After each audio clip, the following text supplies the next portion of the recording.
اللہ کریم نے ہم سب کو بے عیب لاجواب لا ریب مذہب اسلام عطا فرمایا۔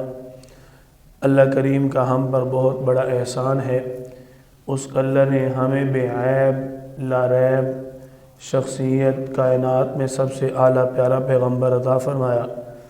اللہ کریم کا ہم پر بہت بڑا احسان ہے کہ اس اللہ نے ہمیں تعلیمات اسلام کے لیے وہ عظیم کتاب قرآن کریم عطا فرمائی، جس کو اللہ تعالیٰ نے خود فرمایا کہ یہ لا ریب ہے، بے عیب ہے۔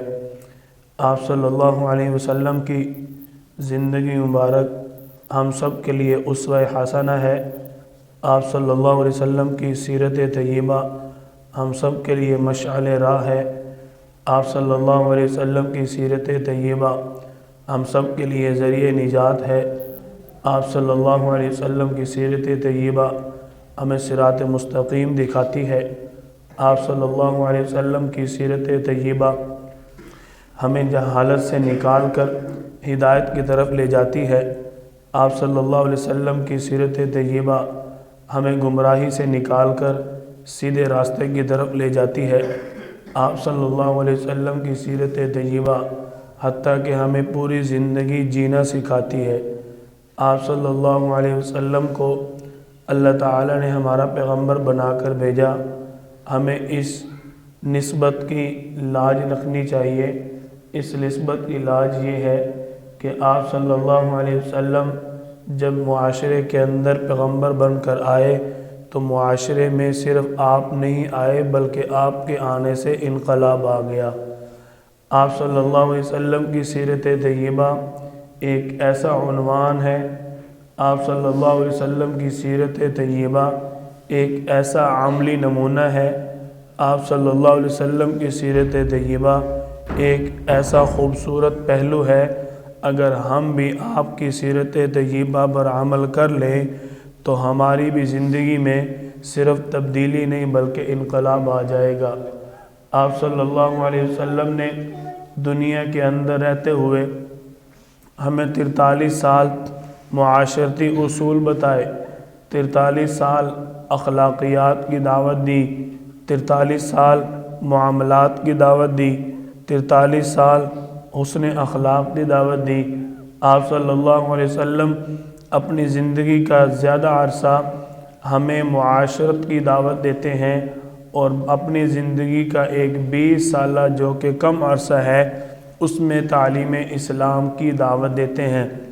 آپ صلی اللہ علیہ وسلم کی سیرت طیبہ اس کو مزید اگر وسیع تر وسعت ظرفی نگاہوں سے دیکھا جائے، مکہ مکرمہ میں آپ نے 53 سال گزارے، جن میں سے 52 سال آپ صلی اللہ علیہ وسلم کے صرف لوگوں کے ساتھ تعلق جوڑنے کے ہیں، لوگوں کی تکالیف کو، مصائب کو، طعن و تشنیع کو، گالیوں کو، ان کے ظلم و ستم کو برداشت کرنے میں گزرے۔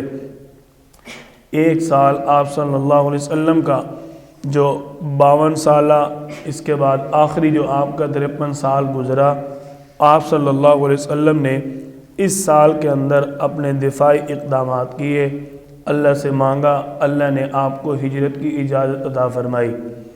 ہمارے لیے یہ بہت بڑا سبق پیغام ہے کہ آپ صلی اللہ علیہ وسلم جب ہمارے پیغمبر ہیں، ہمارے دل میں ہر وقت دھڑکنے والا آپ صلی اللہ علیہ وسلم کا نام ہے، تو پھر ہمارے اعمال سے ہر وقت لرزنے والا آپ صلی اللہ علیہ وسلم والا کام ہونا چاہیے۔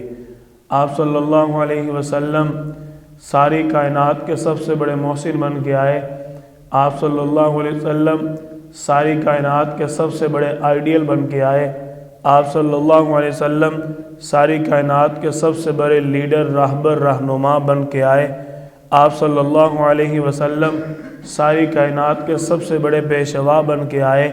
اللہ نے ہمیں یہ اعزاز دیا کہ وہ ہمارے پیغمبر بن کے آئے۔ اگر ہم اپنے اعزاز کا احساس کریں، اپنے اندر حساسیت پیدا کریں، تو ہمارا دل یہ ہمیں ضرور آواز دیتا ہے کہ اتنے بڑے محسن کی زندگی کو چھوڑتے ہو، جس نے تمہارے لیے 1400 سال پہلے اللہ سے اتنا مانگا، تم گناہ بھی کرتے ہو اور پھر بھی بچ جاتے ہو۔ تم نافرمانیاں بھی کرتے ہو، اس کے باوجود اللہ کا عذاب نہیں آتا۔ ایک قوم ناپ تول میں کمی کرتی، اس پر عذاب آ جاتا۔ ایک قوم زنا کرتی، اس پر عذاب آ جاتا۔ ایک قوم اللہ تعالیٰ کی نافرمانی کرتی، اس پر عذاب آ جاتا۔ ایک قوم سود پوری ڈھٹائی کے ساتھ کرتی ہے تو اللہ کا عذاب آتا ہے۔ لیکن اس امت کو اللہ تعالیٰ نے امام الانبیاء احمد مجتبیٰ حضرت محمد مصطفیٰ صلی اللہ علیہ وسلم کے وسیلہ سے یہ اعزاز دیا کہ اگر تم سے غلطی ہو بھی جائے، جتنے بڑے سے بڑے گناہ ہو جائیں، اللہ سے توبہ کر لو، سارے معاف ہو جائیں گے۔ تو آپ صلی اللہ علیہ وسلم جب ہر لحاظ میں ہمارے لیے ایک عملی پہلو پیش کر کے گئے ہیں، تو پھر ہمیں کس بات کی مایوسی ہے کہ میرے گھر میں سکون نہیں آ رہا، جب آپ صلی اللہ علیہ وسلم میرے سب سے بڑے رہبر رہنما ہیں؟ پھر مجھے کس بات کی مایوسی ہے کہ میرے گھر کے اندر اسلام نہیں آ رہا؟ جب آپ صلی اللہ علیہ وسلم کی سیرت طیبہ چڑھتے سورج کی طرح واضح روشن ہدایت ہے، تو پھر ہمیں کس بات کی مایوسی ہے کہ میں آج ہدایت سے، زندگی کے اچھے اور نیک اصولوں سے کیوں محروم ہوں؟